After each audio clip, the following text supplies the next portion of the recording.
Dynamic Success the Junior College. Enter to win. Masters in MPC and BPC. अस्सलाम वालेकुम नाज़रीन, आइए नज़र डालते हैं देश की राजधानी नई दिल्ली और उत्तर प्रदेश से कुछ खास खबरों पर।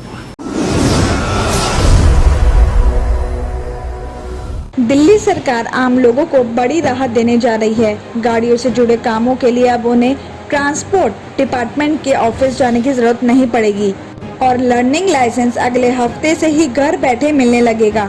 दरअसल आम लोगों की सहूलत के लिए दिल्ली सरकार का ट्रांसपोर्ट डिपार्टमेंट अपनी सेवाओं को ऑनलाइन कर रहा है। तो वहीं ट्रांसपोर्ट डिपार्टमेंट के एक अधिकारी ने बताया कि 60 से ज्यादा सेवाओं को ऑनलाइन ट्रायल लास्ट स्टेज पर है। अगले 15 दिन के अंदर ही ये फैसिलिटी शुरू कर दी जाएगी और धीरे धीरे आगे इसमें करीब 70 सेवाओं को और जोड़ दिया जाएगा। इस मामले में अधिकारियों का मानना है कि इससे तेज भागती जिंदगी में आम लोगों को ट्रांसपोर्ट डिपार्टमेंट के ऑफिस आने की छुटकारा मिल जाएगा। Driving licence, registration certificate, licence renewal, अनापत्ति प्रमाण पत्र यानी NOC के साथ कई दूसरे डॉक्यूमेंट्स ऑनलाइन एप्लीकेशन करने पर ही मिल जाएंगे।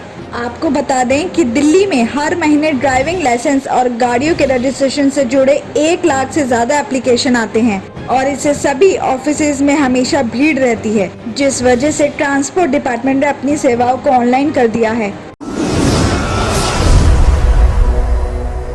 दिल्ली एम्स में लगी आग पर काबू पा लिया गया है। आग पर काबू पाने के लिए फायर स्टेशन ने 26 गाड़ियां मौके पर भेजी थी।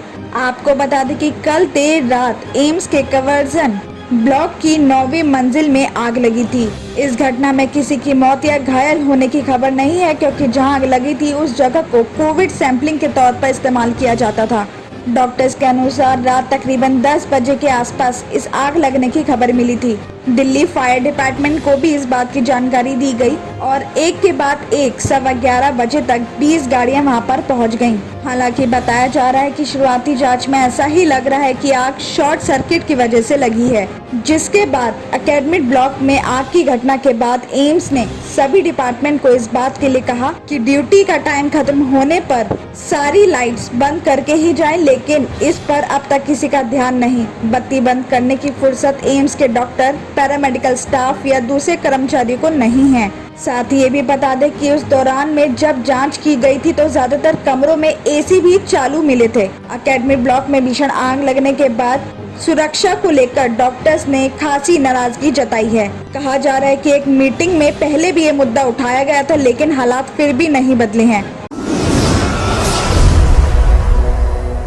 खबर आ रही है कि ग्रेटर नोएडा वेस्ट के एक्सोटिका ड्रीम विलेज सोसाइटी की रहने वाली बुजुर्ग महिला ने 16वीं मंजिल से कूदकर जान दे दी है। इस मामले में बिसरक कोतवाली प्रभारी अनीता चौहान ने बताया कि बुजुर्ग महिला, जिसका नाम रुक्मणी शर्मा बताया जा रहा है, जो 72 साल की थी, वो अपने परिवार के साथ एक्सोटिका ड्रीम विलेज सोसाइटी में रहती थी। बताया जा रहा है कि लंबे टाइम से वो बीमारी से जूझ रही थी। घर वालों के अनुसार बीमारी की वजह से वो मेंटली काफी ज्यादा परेशान रहती थी। बुधवार यानी कल सुबह परेशान होकर उन्होंने फ्लैट से कूदकर अपनी जान दे दी। इस मामले में घर वालों की ओर से कोई लिखित शिकायत नहीं दी गई है, लेकिन सोसाइटी के सिक्योरिटी गार्ड से पूछताछ में ये बात पता चली है कि करीब 15 मिनट तक बालकनी में टहलने के बाद महिला ने छलांग लगाई है, जिसके बाद सिक्योरिटी गार्ड ने ही महिला की बॉडी को जमीन पर पड़े हुए देखा है। पुलिस ने बॉडी को कब्जे में लेकर पोस्टमार्टम के लिए भेज दिया गया है। उत्तर प्रदेश में महिलाओं पर लगातार अत्याचार बढ़ता जा रहा है। कहीं हत्या तो कहीं उन्हें हवस का शिकार बनाया जा रहा है। खबर आ रही है कि मुरादाबाद जिले में पति के सामने ही पत्नी और उसकी नाबालिग बेटी के साथ दरिंदों ने हैवानियत की है।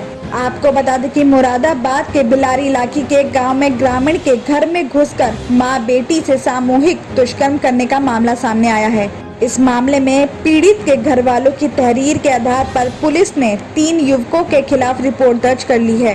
तो वहीं पुलिस ने पीड़ित मां बेटी को मेडिकल टेस्ट के लिए मुरादाबाद भी भेज दिया है। एक ग्रामीण ने पुलिस को बताया कि 12 जून की रात 3 युवक उसके घर में घुस आए और आरोपियों ने उसे बांध दिया। ग्रामीण का आरोप है कि तीनों युवकों ने उसकी पत्नी और 11 साल की बेटी से दुष्कर्म किया, जिसके बाद आरोपी घर से सामान भी चोरी करके ले गए।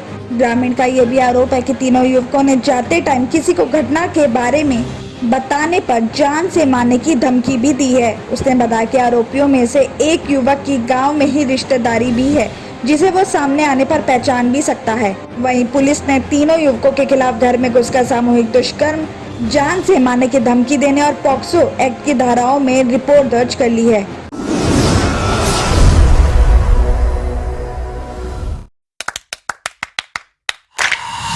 Dynamic Success the Junior College. Enter to win. Masters in MPC and BPC. Integrated coaching for NEET, IIT, JEE. Separate block for girls. Better coaching, better planning, better environment with better results. Opposite Madanapet Mandi, Saeedabad, Hyderabad. Phone 04029701124. An Institute of Success Schools.